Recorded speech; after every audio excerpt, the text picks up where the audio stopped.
All right, for this story of states, we're in Kentucky. If you haven't had the chance to check out the first stories from states from Indiana, I will leave a card up here for you guys to click on and check it out. And if you don't know what stories from states is, basically I have traveled almost the entire country, and each state has its own story and its own unique thing that happened to me during my career as a truck driver. And this story takes place in Kentucky. So I was working for a company that was based out of Ohio at the time, and I had got a dispatch the morning prior telling me, hey, you need to go to this location in Woodbine, Kentucky to pick up a load of mulch. It's going to be about 40,000 pounds. You have to take it down the roadways and get it delivered, and then you can go home after that. So I arrived at about 7 o'clock in the morning to get checked in. You know, the run-of-the-mill stuff that you do when you go in to check into a shipper or receiver. You give them your pickup number, you know, you open your trailer doors, you back into the dock, and you sit and wait. This particular time ended up taking about an hour to get loaded up, and I got loaded up with about 40,000 pounds of mulch in my trailer. Now this thing was loaded front to back with some really nice red mulch, like I said, heading to a Lowe's location in Virginia. So after I finished getting loaded up, I closed up the doors, got my paperwork, signed off on it, and I was getting ready to head down the road. So I turn on some music and I head out of the parking lot and I start heading down this little 2-lane country road. Now when I say this road was little, it was small. There wasn't really much of a shoulder at all. So I had made it about 5 minutes down the road, and up ahead I seen a small hill that I knew I was fixing to have to climb, so I start getting on the gas a little bit. And right as I did, I seen a car come over the crest of the hill, and it was about halfway into my lane. I wasn't very far from this car at all. Maybe a football field and a half.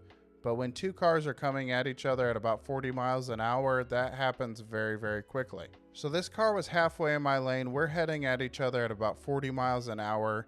We're running out of time. There isn't much time left. So I made the split-second decision to merge over in what should have been a shoulder, but there was no shoulder there. And just the smallest maneuver over to my right put me into a guardrail. And I heard the screeching and the banging and the clanking of the guardrail up against the side of the trailer. And I looked up one more time and I seen the car jolt over into its proper lane. And at that moment, I heard the trailer going over the edge. Not even a second later, the cab was going over the edge too. Now, when I say going over the edge, I'm not talking going over the edge of the roadway to where you're in a grassy field.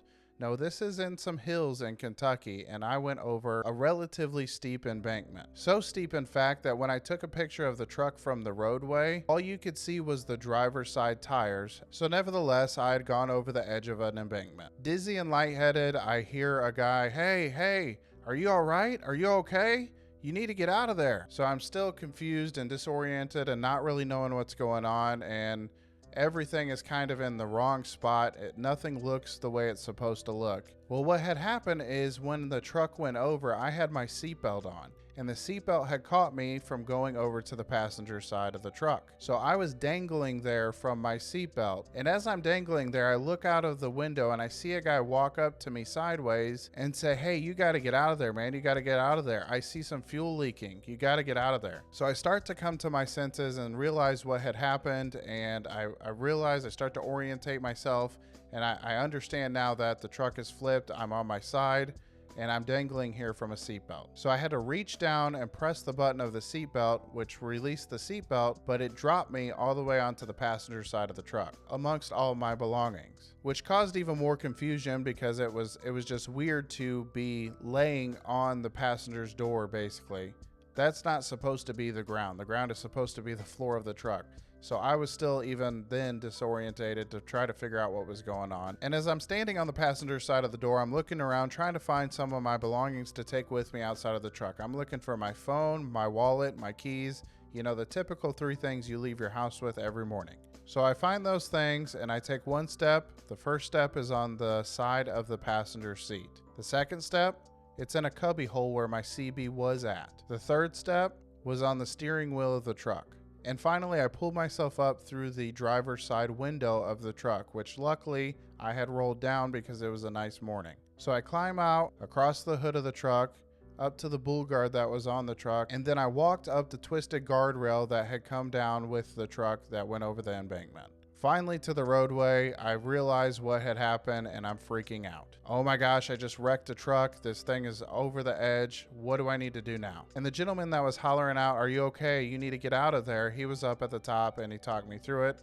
hey buddy, calm down, you're okay, everything's gonna be all right. We're already on the phone with 911 and they are on their way out here. So at that time, I did not have a dash cam. So going through that situation, knowing what had happened, that car had come into my lane, and I had to make a decision whether to end that person's life or to maneuver the truck in a way to where I could potentially save their lives, but it would result in me tearing up the truck. I knew that I was in deep trouble because I did not have a dash cam to prove that to anybody. And I could see from the way it looked, it very easily could have looked like I was a distracted driver. I was messing around with my phone. Something was happening other than what actually happened, and I could be in some really deep trouble. And I'm talking possibly losing my CDL, losing my job.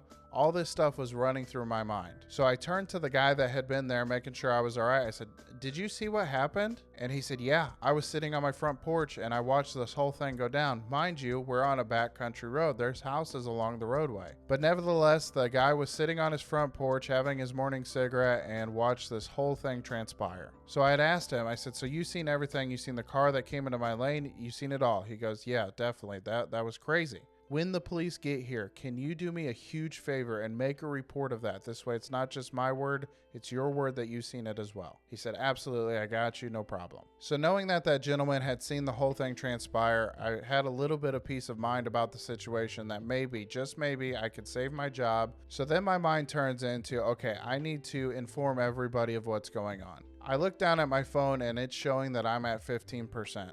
So I need to handle all the phone calls very quickly and in a timely manner to where everybody can get the information that they need. So the quickest way that I knew how to do that was to snap a picture of it and send it over to my then wife. And my thought process was, okay, you see that this is my truck in this awful situation. You've seen that I sent you the text message. Therefore, you know that I took the picture and I'm okay. Now I have to move over here to call my driver manager and make sure that everything is working the way it's supposed to on that end.